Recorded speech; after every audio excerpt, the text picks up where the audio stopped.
Good morning, everyone. My name is Janina Glover. I was asked to introduce the mayor at this pledge event today.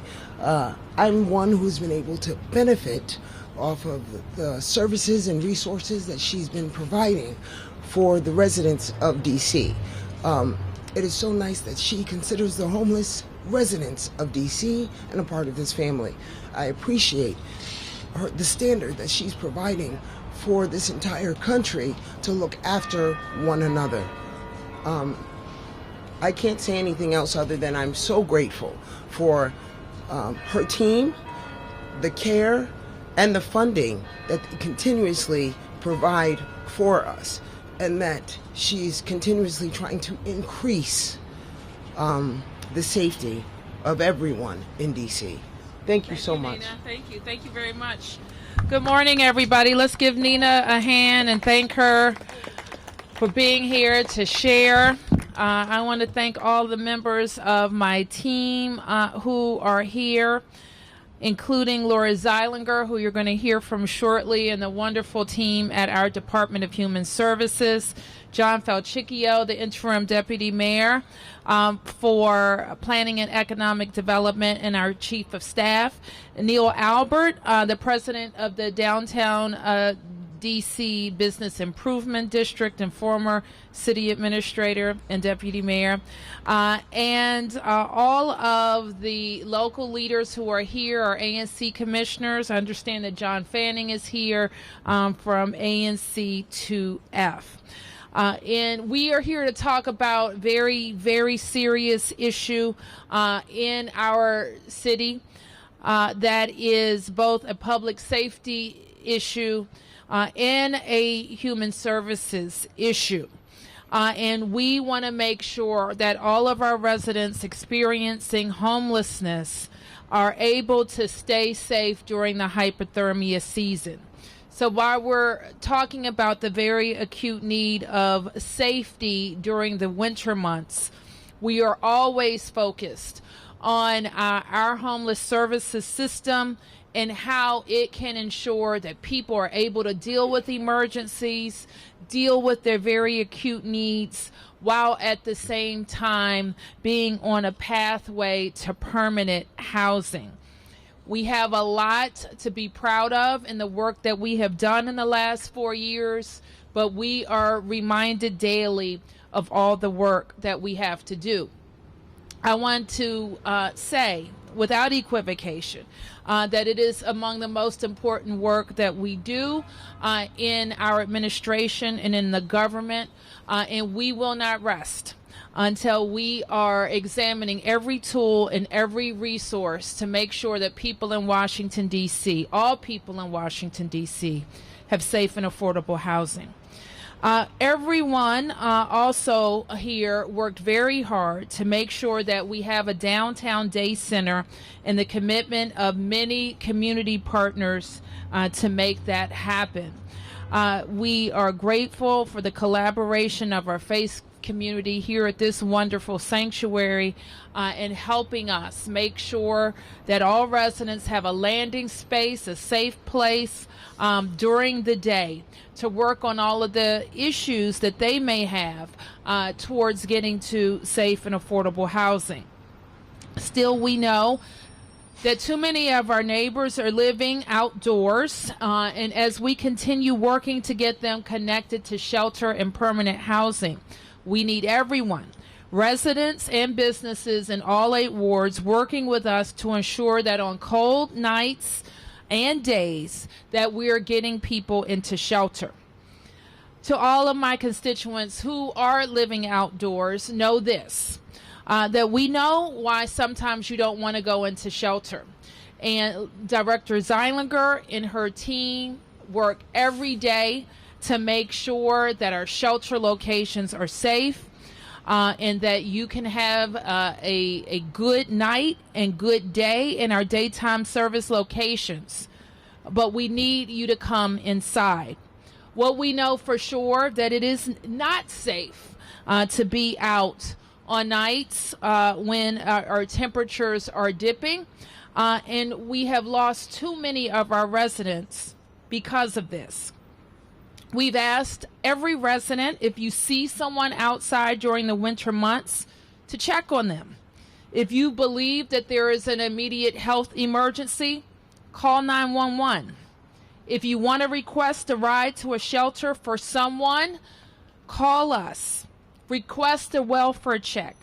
Residents can contact the shelter hotline by dialing 311 or directly calling the hotline. So please save this number in your phone, 202-399-7093. We have resources in place to keep our neighbors safe, but we need everyone's help. With that, I want to ask Director Zeilinger to talk specifically about how we're asking everyone to pledge with us, to call us when you meet someone in need. Thank you. I want to thank Mayor Bowser. I want to thank everyone for taking the time to join us today. Your presence here sends a message to our neighbors who are living in shelter or outdoors that they're not invisible, they're not alone. We care about them, and as a community, we are together in committing to doing our part to make sure that people are safe. I want to acknowledge Nina, who has shared some of her story as an example of somebody who has been homeless, has been in services, and now is in housing. And so our intention through all of our services is, number one, to provide the essential life-saving supports so that people are safe from the elements, safe from the outdoors, but to use those engagements to understand the needs that people have and ensure that we can create pathways to permanency so that everybody has the dignity of a safe place to call home. So your call, when you see somebody that you're concerned about, might be that thing that not only saves their life, but also allows and empowers them to take back their life as they regain a footing in our community. And that's what we want for everybody. So to help you understand how important this is, just to get a sense of how many nights do those dangerous conditions happen. There were 96 hypothermia alerts and 15 cold weather alerts, which is are even colder conditions, where there were over 96,591 transports of people to warmth and safety, and many of those were made because somebody called and said there is somebody there who needs a ride, there is somebody there who we would like to make sure that we've checked on. And so as again, I'm going to reiterate what the mayor said, that if you see somebody, we're not asking you to transport them. If you can ask them if they're okay, you can acknowledge them, or you can just call and say, but please think about the location that you're at so that you can tell us. If you're in front of a place with an address, if you have a phone where you can put a pin that can help you identify the location, if you can think about something that helps us identify that person so we know who we're looking for, or also if a number of other people have already called and that somebody's on the way, that is something that helps us respond to all of the calls. And we will make sure that we are out there. The people who staff the shelter hotline van are out all of the time. They know our neighbors. They not only do wellness checks, they're able, for people who are not willing to come inside, make sure that they have warmth, they have extra blankets and clothing, but also are building that trusting relationship to help people get connected to so that they can avail themselves of other things that we offer. So there's something about taking a pledge that takes something from an intention, like I want to do this, to I promise. And it's just human nature, right? When you promise and you pledge, that we're all more likely to fulfill that promise. And so that is part of why it's both symbolic, so that our neighbors in our community know how much they matter, and that's a statement so people know they're not forgotten and we see their worth and we are here for them. But it's also to remind ourselves that I've made it a commitment and I'm going to fulfill that commitment. I want to thank the many people who have already signed a pledge, and if you sign up and you give us your information, we will keep you informed about our services throughout the winter and things that you might want to know about our services to support our neighbors who are seeking a safe place that is home. So I'm gonna read this, and we can read this together if you have your pledge card, because we are all one community, and when our neighbors are safe, we all benefit. So we're gonna read this. I'm gonna say my name, you say your name. I believe Washingtonians have a responsibility to look out for all our neighbors. I stand with Mayor Bowser in my commitment to end homelessness and protect residents from hypothermia and other cold weather injuries. Therefore, I, Laura Zanger, pledge to do my part to help keep my neighbors safe this winter by calling 311 or the shelter hotline at 202-399-7093. If I see an individual outside in the cold, and by calling 911 if I see someone who appears to be at imminent risk. All right. Thank you. Thank you for joining us in this pledge. And I believe that we are now ready to take, if there are any questions. Okay. I'm going to take press questions. Press questions first. Yes, Perry.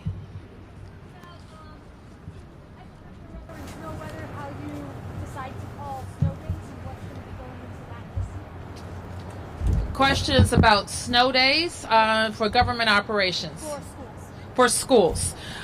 So we are obviously preparing for snow emergencies and snow in the District of Columbia. We have a DC snow team, you may know, that includes individuals from DDOT, DPW, and all of our operations agencies that have a part in clearing roads and making sure government buildings are accessible. We also have human services involved in those snow emergencies to make sure that DC residents, our most vulnerable residents, are safe as well. And so our government operations is largely based on if people can get to work safely, kids can get to school safely, if buses are operating. And we look at all of the weather conditions leading up to and including the commute time to get to school and the commute time leaving from school. Our agencies, led by the city administrator and with the chancellor of schools, make a recommendation to me as soon as we think we have the information we need for the following school day. So all those factors go into account, the time of the commute, buses, and if people can safely traverse our streets. Absolutely. So I should have started by saying this. We are local government, okay? And people rely on direct government services. We're not the federal government where they don't provide a lot of government services. So we exist to serve our residents. And in large part, we can't do that if we are closed. So I charge my team with getting open. That's the value I start with. When we have all the information that we need, how do we get open? And that includes our ability to clear roads and sidewalks, our public transportation system, which we don't control all of it, being able to move people as well. But we also stay in very close touch with the National Weather Service and the predictions for when snow, or usually ice is actually worse than snow, when it will arrive. If it arrives during the commute times, either to or from, it's especially troublesome for our operations. Yes, Sam. Case of the I guess the homeless mother with a child who was pregnant turned away from the Virginia Williams shelter. Are you familiar with that? If you're referring to an article, I read an article today, and while we won't ever comment on individual cases, I'm happy to have the director talk to you about how we treat eligibility and interim places and interim placements in the case of questions about eligibility. So Laura can talk about that.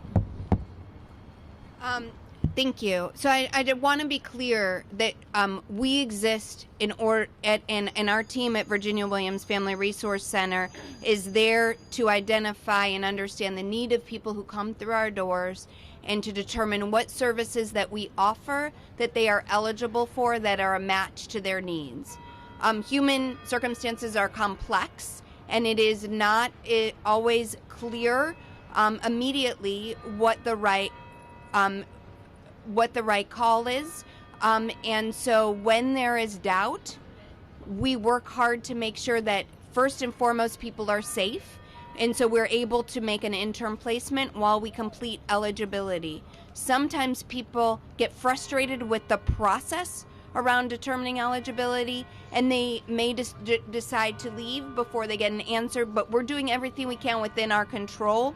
We have the mechanisms in place to place people immediately, which we do year-round, beyond what it is we're required to do all day, every day, because we care about the safety of our neighbors.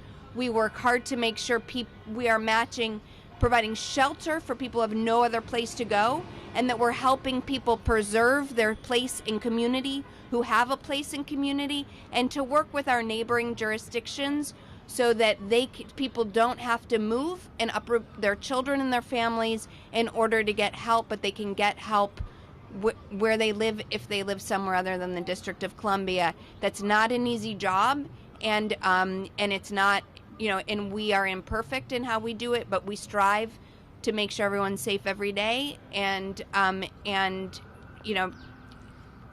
that's our commitment, and that is how we go about our work. Yes. Mayor Bowser, off-topic questions. Yes. So I guess there's a Washington Post poll out that your staff is very interested in, that says your approval rating now is high, and that there are a lot of people who already want you to run for a third term. What are your thoughts on that this early into your second term, hearing that news? Well, we're very proud, Mark, that I have a great team of people that are in my cabinet, and 37,000 people that work for us, that go to work every day to do a good job for the residents of the District of Columbia. So I'm just really grateful that work is recognized by our residents. I'm sorry? Gearing up for a third run at mayor? I'm gearing up to do the best job as mayor in the best city in the world, and I'm even more energized to get that job done. If I could ask you about the videotape yesterday from 14th Street. Have you watched that video yet? I haven't yet. You've been briefed on the situation. I have. And so what can you tell us about, there's a couple of different legs to this story. One, the physical treatment that the girl suffered. She said that she was terrorized by these officers. What's your response to that? Well, I can tell you that there is an internal investigation at the police department on the actions of our officers. We hold our officers to the very highest of standards in constitutional policing in every instance. So I can't say more about their actions until that review is underway. I will look at all of the video as well. That they complained about, and you can hear on the video multiple times the officers threatening to take the two children away from their mother, who is on the scene, and separate them from their mother, take them to CFSA. Not only do they threaten that multiple times in the 9-minute video at the scene, according to the family and their advocates, police followed them to the emergency room and continued to make those same threats, that they would separate the children from their family. Does that sound like a sanctuary city to you? It sounds like it's an incident worthy of our investigation, and that is underway. The family, certainly, and any advocates that you mentioned, have another avenue for investigation as well with our Independent Police Complaints Board. And I can speak for myself and Chief Newsham in saying that we have no place in our force for officers that don't follow the rules. And that is what we will be investigating, and all appropriate action will be taken. Complain about is that the reason this all started is because these children admittedly were vending without a permit. But what the people and the vendors in that neighborhood tell us is the problem is that DCRA just won't issue permits anymore to them, so they're unable to get a permit.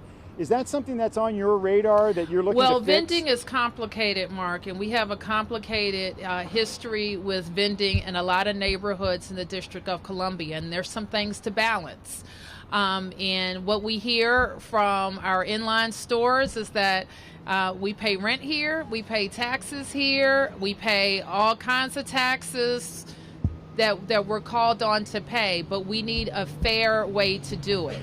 And so we have to, as a city, and we've done it with food trucks, we've done it with vendors on the mall, try to balance everybody's needs. So if you're paying a lot to be in business and somebody is undercutting your business right in front of it, you are calling on me equally to make sure that there's some balance. So I don't know all of the issues related to this situation, but I do know that officers are frequently called to those locations about illegal vending.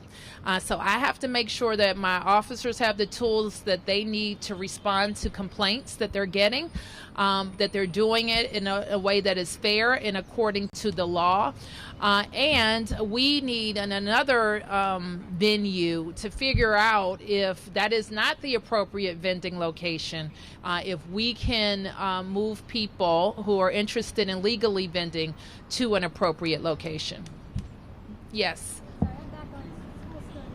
Okay. Is it going to snow? What did I miss? Oh, okay. All right. I was beginning to think. We get the turn? No, I'm going to come to you after I finish with the press. We'll press questions first. Yes. So, as you know, opinions, no matter what how do you weigh parents' reactions, opinions, and what they feel like to consider calling a snow day? I learned very early on that nobody is happy with a snow day decision. So I have to make the best decision that I think is best for all students, staff, and the people of the District of Columbia based on the criteria I already mentioned. Mayor Bowser, one last question Yeah. back to the poll. The Washington Post poll also asked about Jack Evans. We now know that from the poll there's a majority of people who do not support Jack Evans. We know that nearly 6,000 signatures, which have not been verified yet, were turned in for a recall. You heard the testimony of the lawyers. The majority of the city council wants him to step down. Do you still remain that Jack Evans should stay on the council, or is it time for him to go? I don't have anything to add right now, Mark. Yes, ma'am. I would like to know, why is it when it's pouring rain and everything at the shelters, they put us outside in the pouring rain and the cold? There's a lot of old women and old men. I don't think that's fair to us when they're just sitting in there and laughing at us and mocking us. I think we should do something about that. Okay, I appreciate that feedback, and that's something I'm going to ask Director Zeilinger to weigh in on. Yes. Thank you. I'm actually a CBE here in DC named Brown Star Enterprise, and I just want you to know that the mayor has allocated resources to clean the facilities very well, and we're working very hard to figure that out so you have a safe place to come on those hypothermia nights, and we're really working to do that. So bear with us as we figure the system out, but we're definitely working to keep it a safe place. Thank you. Yes. My name is Samuel Hall, and I represent two communities. I represent one of the communities that is very successful with your term, and that's the ex-offenders. Because I recently just got off the papers, and a lot of your services helped me get off of it. Good. And I also represent the homeless. Now, my concern is if me being an ex-offender and getting off the paper, a lot of services is not given to me anymore that I was getting when I was an ex-offender, and that leaves me in a idle time, you know. And let me first say this. Let me make sure that you're connected to everything. I'm not sure what you would be disconnected from. It's a lot of organizations. They say you must be an offender and on paper. Okay. Let me to get that service. Okay. Now, this is what I'm saying. The downtown thing that you got going on here, right here, is a blessing. Thank I come you. here every morning. I'm able to take a shower. I'm able to get on the computer. They offer the service. Now my concern is this: the idle time when we are pushed out of this service that we get here. You know, we have idle time downtown before we get to we can go to the hypothermia centers, you know, and then we might be left in front of a lot of stores, you know what I'm saying, to get shelter. And a lot of these stores, if we get shelter, a lot of stores that we get shelter in front of, they call the police on us and things like that. That is my concern, the idle time. And I understand everything takes money. Yes. I understand. But what I really want, and what I really want to be able to do, we don't want anybody in front of the stores. I understand. All right, so we want to make sure, and I want Laura and her team to understand how we can help you get into overnight shelter. But this is my like the idle time in between. I got it. Let me ask Laura to talk to them. Like So, programs open a little longer. Okay. Like Yeah, we have a so- morning blast right now in the downtown, and we just have a concern about, like I was saying, I brought up an idea today. Like during the morning blast, can we have more motivational things that helps us get motivated for the day's task? Yeah. That makes us want to go out here and take advantage of these jobs, of these Okay, programs. So I want to just say two things. One is I love that you bring solutions to. The second, I want folks to understand that we actually expanded the hours of all of our year-round shelters. So they're open until 9 in the morning so that the case managers there have time to meet with people, and they open back up earlier. So instead of 7, they open at 5. Now during the hypothermia sites, because they have other daytime uses, they're rec centers, they have other things that are going on there during the day, they have to open later because those activities happen, and then we're sharing the space and transferring the use over. But our year-round shelters are available to you, and they open so that there isn't that time in the day for where and there are places that you can go. And I know the day center here is expanding to be open on Saturdays, and we're very excited about that too. We want to make sure people have not just a place they can be, but as you said, access to things that allow you to fulfill your goals. And there's a whole range of services that are available. And so we will continue to stay in connection with you, stay in connection with the places you're going, to make sure that those services are coming in and how to access them is clear. And we can talk more about that. So I want to thank New York Avenue Presbyterian. Let's give them a big round of applause. We have some kits, some hospitality kits for all of our neighbors who are experiencing homelessness. Please pick them up in the back. They're just some hygiene items, some things for you that may be helpful for you to have in a little bag to carry them in. So the extras will leave here at the day center. So I know that we have some supplies for you that you may find useful. All right, so we're going to have to end the questions there, but Laura and the team will stay behind and answer more questions, and I am going to sign the pledge now. Thank you for your time, man. Thank you for your time. I know you out there. All right, thank you. Thank you, guys. Thank you. Sign it over here yet. Oh, you haven't? I'm going to do